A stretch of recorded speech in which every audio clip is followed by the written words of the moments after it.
que Jean-Baptiste, c'est lui, Élie. C'est pourquoi nous sommes allés vérifier qu'est-ce qu'Élie a fait pour qu'on l'appelle Jean-Baptiste. Parce que c'est une ombre. Nous avons remarqué qu'Élie a d'abord fermé les ciels 3 ans et demi. Pour qu'il n'y ait pas la pluie, qu'il n'y ait pas la parole.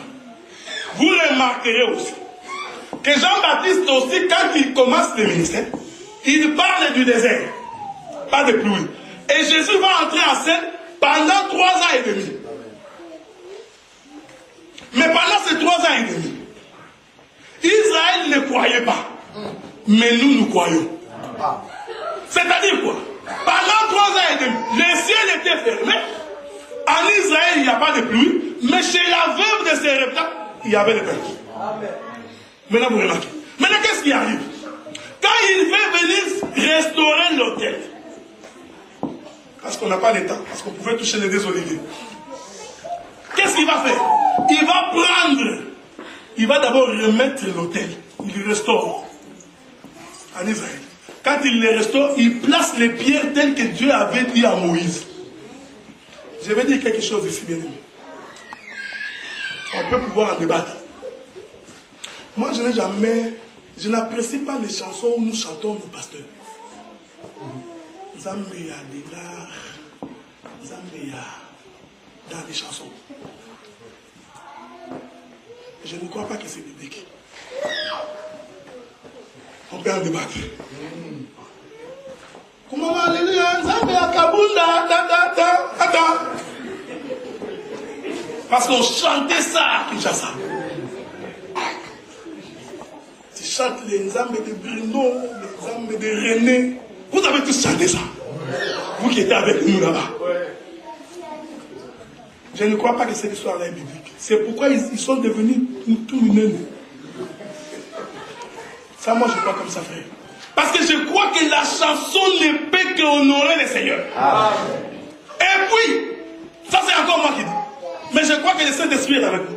Quand Dieu s'identifie, il s'identifie au Dieu d'Abraham, d'Isaac et de Jacob. Même Moïse, Dieu ne s'est jamais identifié au Dieu de Moïse. À combien plus forte raison le Dieu de Sécatem? Dieu. Même Élie qui a fait descendre le feu du ciel. Dieu ne s'est fait jamais appeler le Dieu d'Élie. Mais nous chantons le Dieu de Moïse, le Dieu d'Élie. Il faut bien lire les Écritures. C'est comme ça que le Dieu de Zambia, Florine, Pangui, Koti, vous comprenez? Là déjà, comme on dit en Italo, Kota Kizamba. Mais tu ne te rends pas compte. Même dans l'évangile éternel, on doit veiller pour que ça ne se passe pas comme ça. Il ne faut jamais chanter un homme, quand bien même ton prédicateur. Parce qu'il faut que la gloire ne revienne qu'à lui. Bien aimé, écoutez, même quand bien nous prêchons comme ça, vous ne savez pas la vie que nous menons. L'homme est trompeur. Tu vas te identifier les dieux de... L'homme se prostitue là-bas avec les jeunes filles. Toi ici tu cries les dieux de... La Bible dit que dès qu'il restaure l'autel, en réalité, sur le plan prophétique, dès qu'il avait levé l'autel, j'ai touché ça. Il était dans la pensée de Dieu. Parce que Dieu avait déterminé comment faire l'autel. Et je vous avais dit que c'était au coucher du soleil. Il prend l'animal de sacrifice, il met dessus. Ensuite, on verse de l'eau. Ça finit par le feu descend du ciel. Pour témoigner. C'est pourquoi c'est ce que Jean-Baptiste a fait. Jean-Baptiste est arrivé dans le Jourdain. Pourquoi le Jourdain? Parce que notre bien-aimé, le prophète Josué, avait déjà posé l'autel. En plein Jourdain. Parce qu'il savait que Jean-Baptiste allait venir. Bien-aimé, dans l'évangile éternel, nous posons les pierres pour ceux qui viennent après. Les bien-aimés René nous ont prêché. Maintenant, nous prêchons. Ils ont posé pour nous les pierres. Josué, il savait, parce qu'il est prophète, il savait que Jean-Baptiste allait venir compléter le service. C'est pourquoi quand Jean-Baptiste vient, il dit que c'est dans le désert qu'il crie. Nous comprenons qu'il expliquait que les ciels étaient fermés. C'était devenu comme de l'air. Ensuite, quand Jésus se présente, j'aime bien ça. Jean-Baptiste dit non, c'est plutôt moi qui devais faire baptiser par toi. Jésus dit faisons ce qui est convenable. Allez lire les Écritures. C'était écrit où? Ce qui était convenable. En tout cas, quand tu lis noir sur blanc, il n'y a aucun verset qui dit que le jour où Jésus viendra se faire baptiser, Jean-Baptiste et toi, tu vas les faire baptiser. Il n'y en a pas un. Noir sur blanc, il n'y en a pas. Mais comme ce sont des langages prophétiques, Jésus savait que tu dois les faire monter sur l'autel. Il prend Jésus, il le baptise. Est-ce que Jésus avait besoin de baptême? Posez-vous la question. Jésus. D'ailleurs, vous, on vous dit ceci. Dans la prédication, on vous dit, quand tu crois au Seigneur, blablabla, tu dois te faire baptiser, engagement d'une bonne conscience. Bon, Jésus, lui, il avait cru à quoi?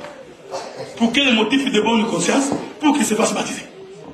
C'était l'accomplissement de la prophétie. Voilà pourquoi, de façon prophétique, là-bas dans les journées, il y avait un autel. C'était un erreur. Pourquoi? Parce que la Bible dit que l'autel, là où on sacrifiait, se trouvait au parvis qui était en erreur. Je toucherai quelque chose à pas les finir. Venez écoutez. Dès qu'il pose Jésus dans l'eau, parce qu'il y avait versé l'eau, la Bible dit que le Saint-Esprit va descendre. Écoutez-moi bien. Ce n'est pas tout le monde qui avait vu la colombe. Lisez la Bible. Il n'y a que Jean-Baptiste qui avait vu. La Bible dit que Jean-Baptiste vit le Saint-Esprit descendre. Oh, vous savez, le Saint-Esprit c'est le feu. Ça, je crois que vous le savez quand même. Amen. Hein? Vous comprenez maintenant que le buisson ardent c'était le Saint-Esprit. C'est ce buisson ardent qui a été coupé en petits morceaux sur la tête des disciples.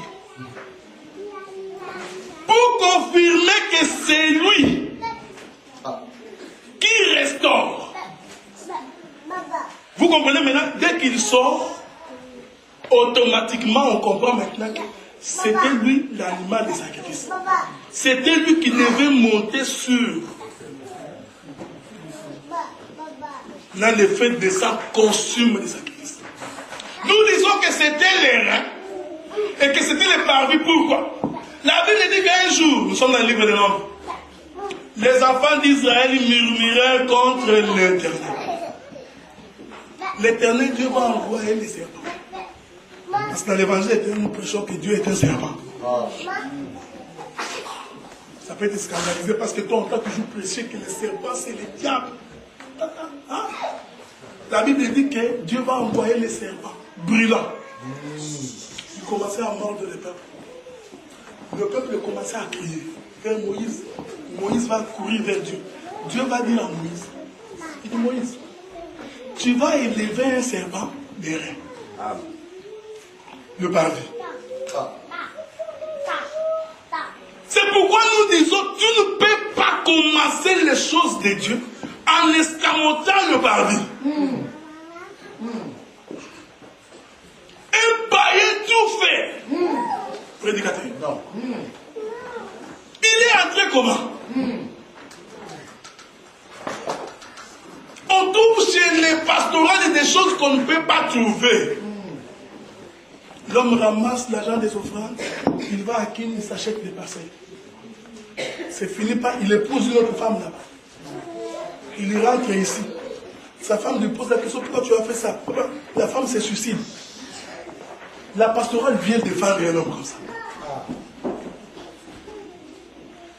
Comment voulez-vous qu'il change? Tu ne peux pas.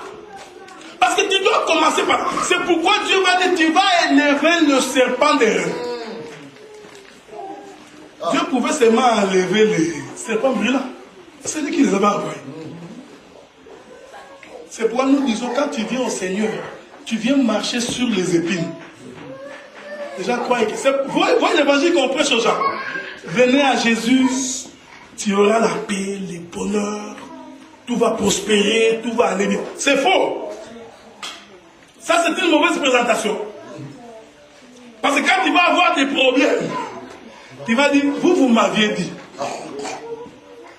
C'est pas comme ça. L'évangile nous présentons pour l'enlèvement. Nous préparons le peuple pour aller rencontrer le Seigneur. Mais nous disons que dans ce chemin-là, tu vas rencontrer les maladies. Tu vas rencontrer les problèmes. Ça va arriver. Mais au moins, tu vas les surmonter. Quand la Bible dit qu'ils vont te faire la guerre, mais comment? 1000 tomberont à ta droite, 1000 à ta gauche, tu ne seras jamais à toi. Mais au moins le coup, tu peux en avoir. C'est pourquoi j'ai toujours des bien-aimés. Tu vois les bien-aimés qui parlent, bien-aimés l'évangile. Tu as déjà connu l'humiliation. C'est bien. C'est bien de parler. Oh, l'évangile éternel. Non, frère, tu as déjà connu l'humiliation. Tu souffres comme ça. Tu as l'impression que personne ne t'aime. À un moment donné, tu te dis pourquoi j'ai pris. Comprenez que dans ces choses-là, Dieu aussi nous a appelés à prendre cette part. Remarquez ça. Il lève les serpents des reins. Quand le peuple les regarde, il est guéri. C'est pourquoi le prophète Jean nous dit, de la même manière que Moïse éleva le serpent des reins, le fils de l'homme doit être élevé. Vous allez comprendre maintenant que Golgotha, c'est le parvis. Évangile, le Jourdain, c'est le parvis. Golgotha, c'est le parvis. Vous comprenez? Le serpent des reins est différent du serpent d'Aaron. Oh, le bâton d'Aaron qu'on chante dans Moula Tonara. Il est différent de ce que nous disons ici. Tu ne peux pas dire que le serpent qui avait avalé les serpents des Égyptiens, c'était aussi un rein. Non. Parce que les reins typifient le sacrifice, la rémission du péché. Vous allez comprendre pourquoi. Quand Jésus a rendu l'âme, il cria, mon Dieu, pourquoi m'as-tu abandonné? C'était une souffrance terrible. C'était un jugement terrible. Le jugement tombait sur lui. Est-ce que vous comprenez? On va finir par des choses.